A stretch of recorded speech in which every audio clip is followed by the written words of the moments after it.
The United States has been rocked by the killings of black Americans. White America has been forced to grapple with its racially violent past and questions of how systemic racism affects people of color in the present. There are many in this country who erroneously believe that we live in a post-civil rights colorblind society. They believe that systemic racism is a myth, perpetuated by people who seem genetically unable to pull themselves up by their bootstraps and participate in the economic blessings of the United States. The true story I will tell is about how Lockheed, a giant aerospace corporation, discriminated against and then destroyed my small minority firm.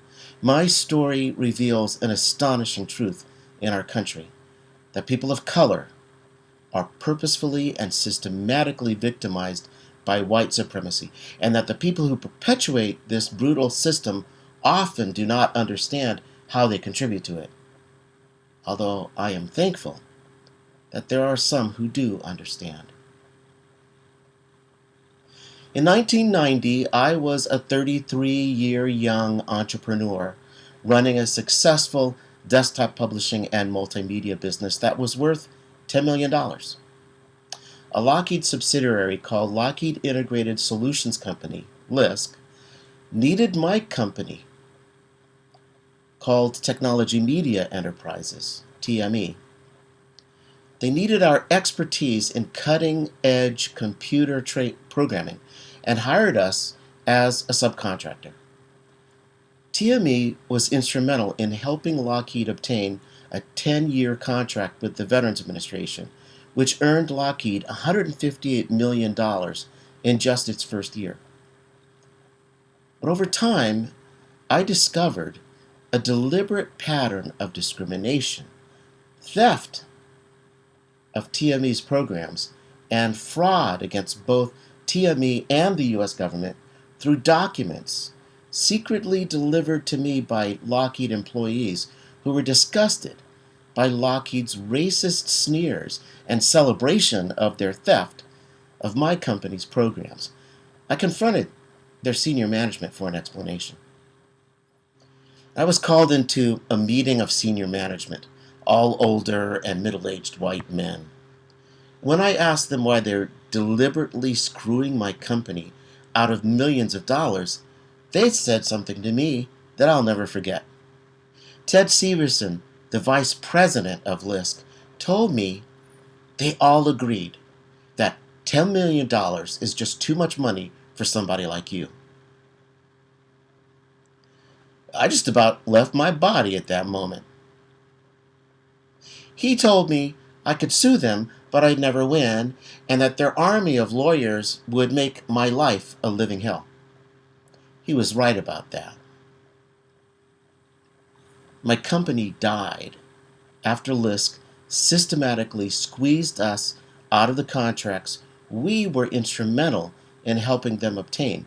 And they did this by lying to the Veterans Administration about our capabilities and then stealing our software, selling it to the VA as their own without giving us any compensation for years.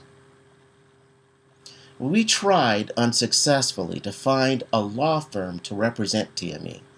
Everyone we saw said we had a rock-solid case of racial discrimination, fraud against us, fraud against the United States government, but they couldn't help us because, one, they did legal work for Lockheed in some capacity, or two, representing TME pro bono would consume too much time and too many of their resources.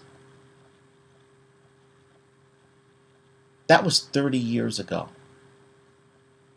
And I've carried this burden all this time, afraid to tell the story for fear of being squashed again by that corporate giant.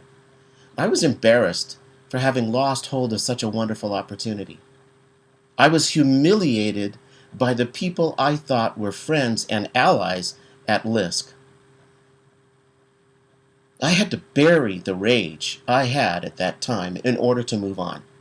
But other people who were employees in my company have never recovered to this day. Why am I telling this story now? Well, if not now, when? I am no longer afraid of Lockheed. I'm a much older man now, and my career in high technology is long past. But in this moment, when people of color like me tell white America how truly terrible systemic racism is, and white America denies its existence, it's time to set a lot of records straight. I have retained impeccably detailed records of my interactions with Lockheed over all these years. I welcome Lockheed's attention. Of course, I understand the statute of limitations in this case is long past, but I want them to account for their racism against me and my company. Now is the time to stand up and tell the truth so everyone understands what we're dealing with. The book I am writing will be accompanied by an exhaustive and comprehensive interactive DVD with audio recordings and scanned documents.